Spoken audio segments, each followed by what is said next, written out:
Olha, gente, como eu falei para vocês, a gente está com uma série de conversas com vários juízes federais para mostrar o que é que a gente faz, as nossas dificuldades, a dificuldade que efetivamente nós tivemos ao ingressar e ao escolher o cargo de juiz federal, e também essas dificuldades quando chegam até a profissão, como é que nós estamos desenvolvendo isso. Hoje eu trouxe aqui um juiz federal com quase 20 anos de experiência profissional, é um juiz federal que está já há bastante tempo na área criminal, que é o Dr. César Arthur. Ele é mestre em Direito e tem uma larga experiência profissional nessa área criminal. Obrigado, César, por ter vindo. Obrigado, eu que agradeço o convite de participar desse seu trabalho através de divulgação, né, do direito e das carreiras jurídicas. Rapaz, a primeira pergunta é o seguinte: por que ser juiz federal? Veja, é uma pergunta, às vezes, não tem uma razão única, né? Acho que a gente, quando entra na faculdade de Direito, conhece muito pouco de qual a diferença do juiz federal, o juiz estadual, o juiz de trabalho. Pelo menos quando eu entrei na faculdade, não sabia, especialmente o juiz federal e da justiça estadual, eu não sabia nem bem qual era a diferença, né?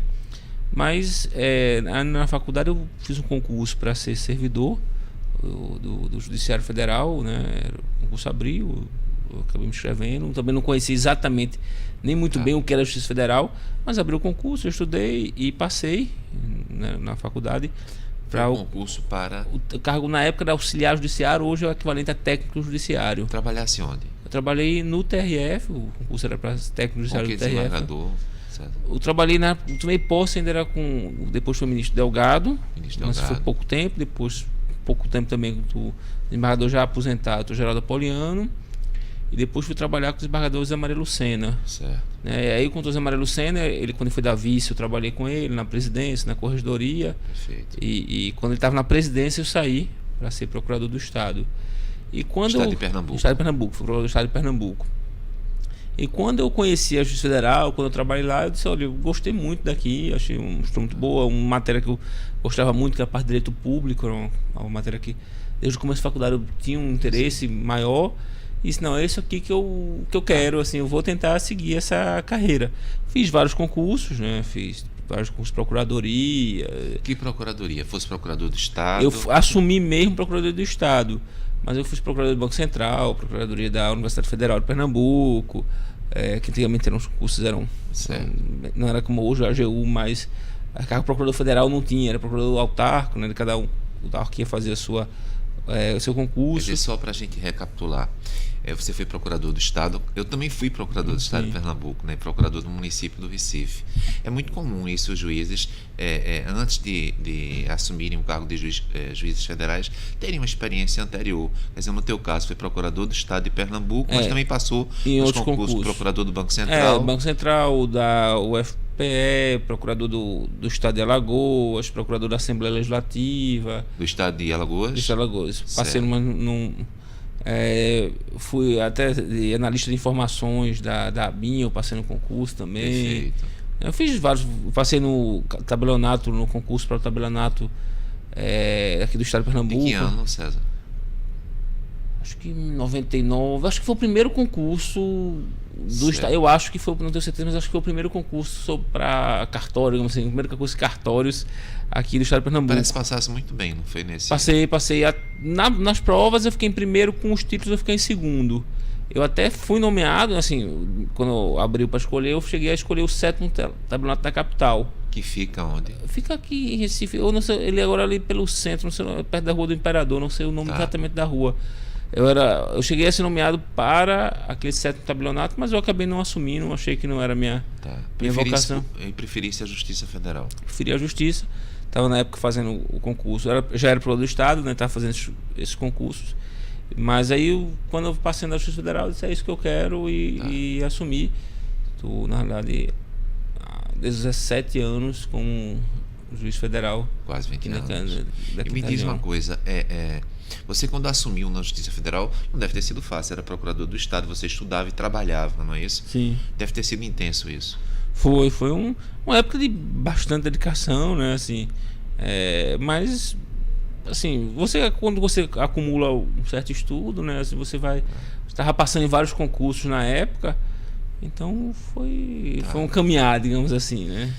Diz uma coisa, em área criminal, porque você trabalhou também em juizados especiais, Fui não é isso? juizado, fui de vara civil, fui de vara única, quando fui em Caruaru era vara única, né? Tratou em turma recursal, né? E há quanto tempo em vara criminal? Eu também fui juiz da vara criminal, ocasionalmente, da vara de execuções penais, Sim. quando ela foi criada aqui, era a 13ª vara, foi onde eu me titularizei. Titularizou, né? É que é a minha vara, eu tô nela há... acho que é 12 anos. Há 12 se não me engano, anos. acho que deve ser mais ou menos isso, são uns 12 anos.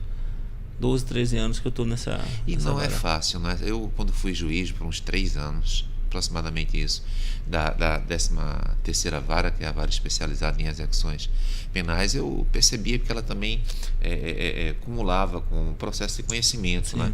Muitas audiências, né? O juiz tem muitas audiências na área criminal. Ah, sim, com certeza. Ainda permanece praticamente todos os dias.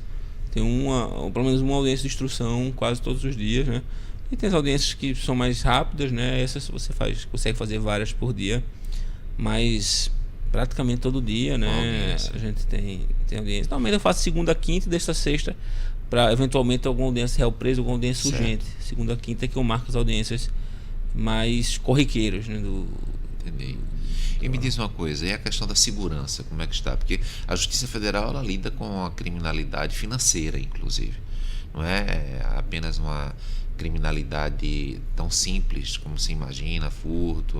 Há também uma criminalidade financeira que diz respeito a pessoas com altíssimo poder aquisitivo, que envolve verbas muito elevadas, não é?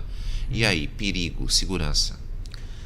Acho que em termos de segurança nós evoluímos bastante nos últimos tempos, né? Até infelizmente decorrência de alguma violência que foi praticada já há alguns anos atrás. Esclarece isso. Violência praticada. Não sei se recordam aquela questão que teve o assassinato de 2 juízes de execução penal, né? Depois daquele momento houve alguma alteração legislativa, o CNJ editou várias resoluções cobrando um pouco mais primeiramente a segurança. Destaca aí o que é que você imagina como tendo existido em termos de aprimoramento. Os próprios prédios, pelo menos da Justiça Federal de modo geral, todos têm detector de metal, todos têm uma vigilância patrimonial, os agentes de segurança também mais preparados. Em vários tribunais, o nosso está trabalhando com isso até. Há grupos especiais de segurança, né? Há essa visão. O CNJ recomenda a aquisição de carros blindados para os juízes que estão sob risco, né?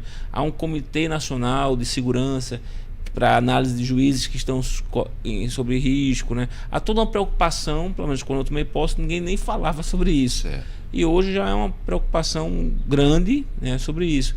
Então, para aquele juiz que realmente sofre alguma ameaça, há uma preocupação, há um acompanhamento, se não for perfeito, mas já bem melhor do que... de fato, pelo menos essa preocupação de se conseguir um carro, de se conseguir eventualmente um agente de segurança. Você acha que está suficiente essa preocupação? Você tem notícias de colegas nossos pelo Brasil que estão passando por problemas? Notícia de alguns, não diria que são muitos, mas alguns estão sob ameaça. E é suficiente, a gente sempre quer o aprimoramento da segurança. Teria alguma sugestão? Acho que na realidade nós precisamos tornar mais efetivo o que está já nessas resoluções, né? Por exemplo, o Comitê de Segurança, de repente precisa de servidores com dedicação exclusiva a ele, porque normalmente as pessoas acumulam com outras atividades, né? Um treinamento, já temos os agentes de segurança já estão realizando vários treinamentos, mas talvez ainda aprimorar esse treinamento, capacitar melhor isso, eventualmente veículos melhores para esses juízes que estão sob ameaça, né? Acho que essa parte do detector de metais, de exame de raio-x que entra nos fóruns, estamos implantando. Acho que deve ser implantar quase como um aeroporto. Acho que alguns pontos podiam ser aprimorados, mas eu acho que hoje o que temos é bastante razoável, E a vida do juiz criminal para além do fórum? Então, há também alguma restrição? Sim, eu penso que o juiz, todo juiz de modo geral, mas o criminal tem que se preservar um pouco, digamos assim. Acho que lógico, nós fazemos nosso trabalho, mas eventualmente o réu pode, uma vez condenado, pode não gostar, né? Ninguém gosta de perder a situação, imagino, perdendo a liberdade, então eventualmente pode haver algum risco, né? Então evito frequentar certos lugares, né? Se, por exemplo, uma vez houve uma condenação do dono de restaurante, eu não vou frequentar mais esse restaurante, né? Certo. Se uma empresa que eventualmente houve uma condenação, eu procuro, não vou frequentar essas empresas, né? Procuro sempre ter algumas cautelas também na minha rotina, né? De não me expor a... Quantos processos atualmente em média numa vara de execuções penais? A execução penal deve ter uns 700 processos de execução na vara. Entre aqui como nós não temos presídio federal aqui em Pernambuco, certo, quase a totalidade deles relacionados à prestação de serviço, né? Apenas restritivas de direito. Interessante, quer dizer, a Justiça Federal ela também lida bastante com restritivas de direito, né? Sim, sim. Eu diria que a maior parte dos nossos processos hoje acabam tendo como condenação penas restritivas, né? A prestação pecuniária, a prestação de serviços, essas são a maior parte das penas fixadas. E nesses 17 anos, teria algum destaque quanto a processos que passaram por você, notadamente na área criminal? Veja, teria, na verdade eu não vou falar um processo específico, mas duas matérias, digamos assim, que têm me chamado muita atenção e acho que nós prestamos um serviço relevante à população ao combater essa criminalidade, que é mais, não é exclusiva da Justiça Federal, mas assim, a gente tem uma quantidade grande de processos sobre essa matéria. Que tem subido muito nos últimos anos é a questão da divulgação de pornografia infantil. Tá. Que, de modo geral, se houver a divulgação de pornografia infantil através da internet, né, com acessos no exterior, ou passivo de ser acessado no exterior, o entendimento, grosso modo, é que é competência federal. E é um crime que tem aumentado muito, né? E eu acho que a atuação muito diligente da Polícia Federal, do Ministério Público Federal, e os processos que chegam à justiça, a nossa atuação tentando julgar o mais rápido possível e tentando permitir que as investigações fluam com a velocidade necessária, acho que é uma coisa muito importante, que a Justiça Federal está tendo uma atuação, me parece muito boa. A criminalidade tem aumentado muito, é um crime que tem crescido muito pelas facilidades da internet, mas a repressão me parece estar sendo bastante efetiva. Acho que todo mês se faz alguma operação de combate à pornografia infantil e se tem aprendido muito material, várias pessoas são detidas por causa dessa criminalidade. Eu acho que é uma matéria que a Justiça Federal está trabalhando, prestando um grande serviço à população. E o outro matéria, digamos assim, seriam os crimes de corrupção, né? Que se diga aí tanto a Lava Jato e semelhantes, mas aqui mesmo nós temos vários processos relacionados à corrupção de prefeituras ao receberem verbas federais. Diria que talvez um terço da vara hoje, não sei números exatos, mas acho que um terço da vara trabalha com crimes de corrupção. Especialmente de repasse de verbas para outros órgãos, repasse de verbas da União para municípios, Estado, secretarias do Estado, eventualmente para algumas ONGs. Certo. E assim, esse temor, assim, e quando você tem uma operação, poxa, vou ser preso. A gente vê hoje, de alguns anos para hoje, a pessoa, quando já vê ali a Polícia Federal, já mostra um arrependimento, já sabe que vai ter uma punição. Você acha que começamos a realizar, mesmo que incipientemente, uma mudança de cultura?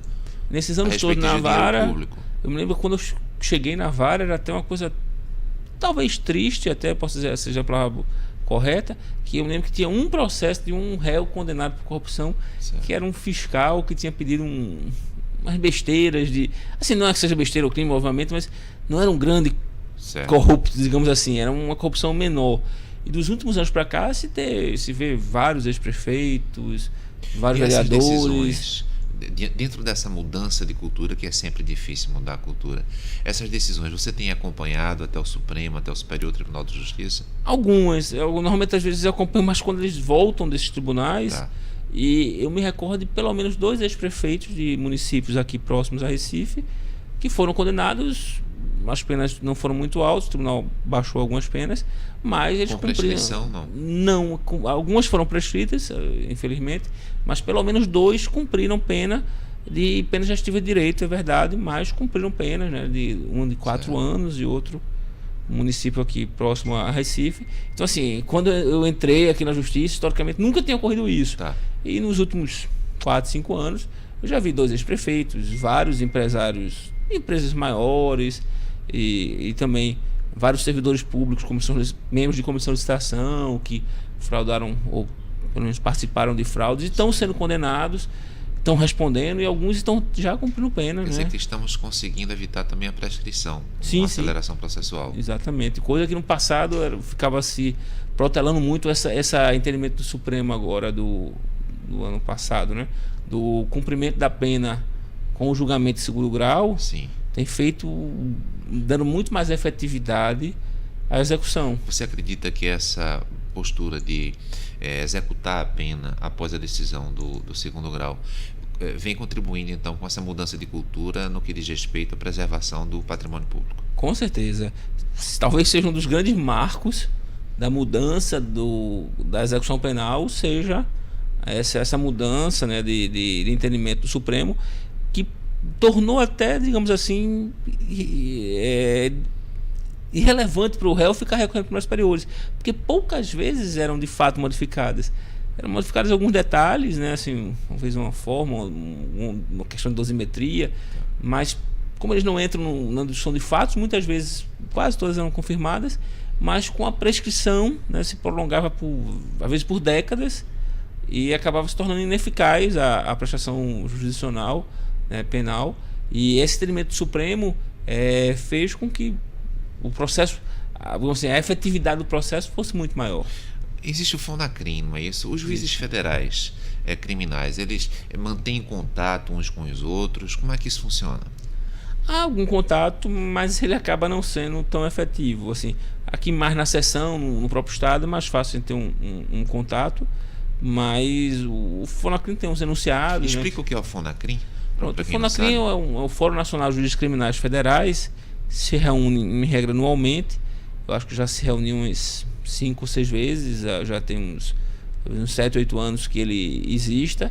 E a ideia dele é fazer enunciados, né? Assim, divulgar alguns pensamentos científicos com base nos trabalhos dos juízes federais, né?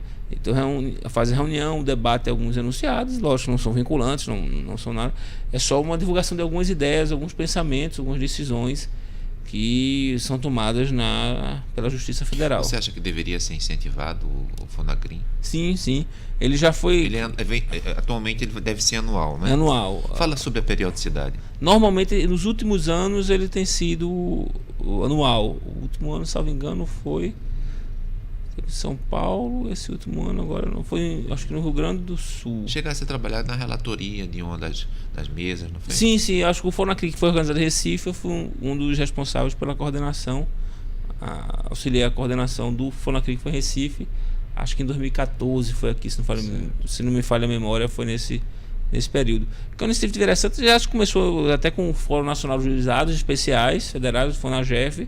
Se viu que era interessante você fomentar esse debate, essa discussão, trazer as experiências de cada um e aumentar esse diálogo.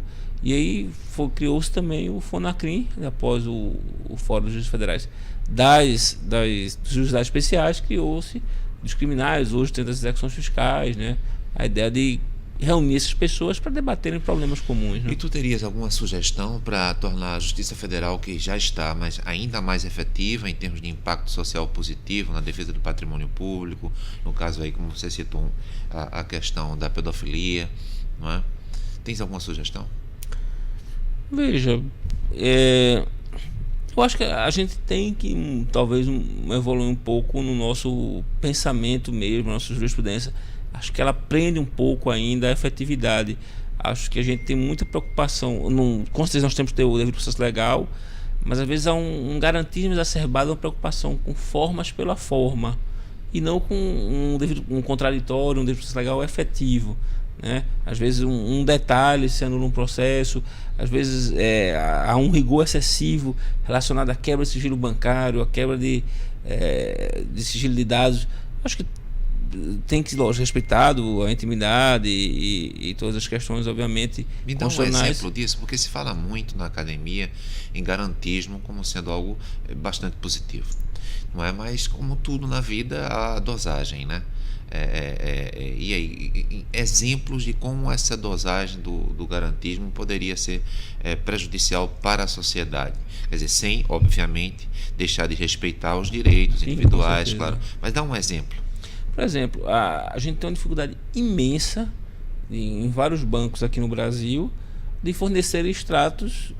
Você quebra o sigilo, oficia, e os bancos fazem exigências que me parecem despropositadas. Não, tem que mandar um banco grande aqui do país, tem que mandar para São Paulo, porque a gente não há nenhuma agência aqui permite a entrega de extratos, né?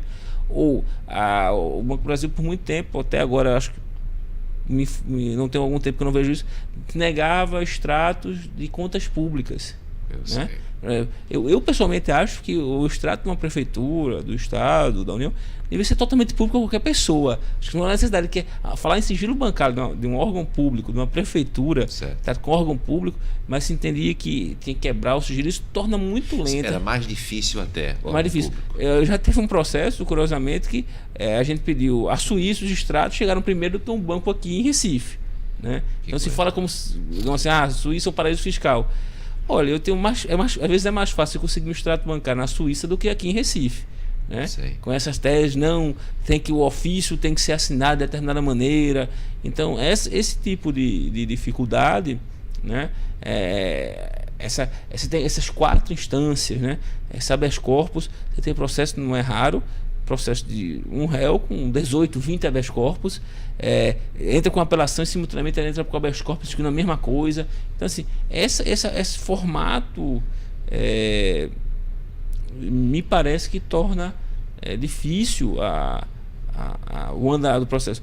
É muito comum receber habeas corpus do Supremo e para prestar informações você vai rediscutindo dosimetria, assim, lógico, opinião pessoal, em habeas corpus. Não poderia o Supremo ficar discutindo dosimetria de um traficante mula do aeroporto. Eu acho que é impossível o Supremo dar conta de tantas questões e acaba com isso. E às vezes você tem um habeas corpus deferido ou não, pode diferença de 6 meses, de uma pena de 10 anos. E me esclarece uma coisa: tráfico de entorpecentes, você fala em mula, e a questão das mulheres. Vem crescendo o número de mulheres que estão sendo processadas em tráfico de entorpecentes. Você tem como... Eu já não teria um estudo científico para afirmar. Pelo que eu vejo na minha vara, né, é muito grande o crescimento. Antigamente era muito raro e, por exemplo, as últimas 4 audiências de custódia que eu fiz relacionadas a tráfico de mula, todas eram mulheres. Assim, no final do ano, todos os traficantes, digamos assim, que foram detidos no aeroporto, todos eram mulheres. Então, assim, me parece, empiricamente, na minha vara, que está Mas você faz uma diferença entre a mula, pequenas quantidades, e o traficante. Isso vem sendo feito pelos juízes, porque há uma discussão sobre isso também. Sim, eu diria que sim. A legislação prevê como causa de redução de pena. Isso vem sendo considerado pelo Poder Judiciário Federal. Vem sim. Hoje, aquele mula, aquela primeira vez que participa com isso, de um modo geral, como determina a lei, tem uma redução de pena bem razoável, às vezes nem cumpre pena, né? É recolhido ao presídio, às vezes, em alguns momentos até é convertida em penas restritivas de direitos. Restritivas de direitos. Tá bom, César, eu queria te agradecer, eu achei muito legal essa tua conversa, mostrando a importância, né? o impacto social que a Justiça Federal tem em várias áreas, inclusive na área criminal. Muito obrigado, César. Eu que agradeço o convite, à disposição.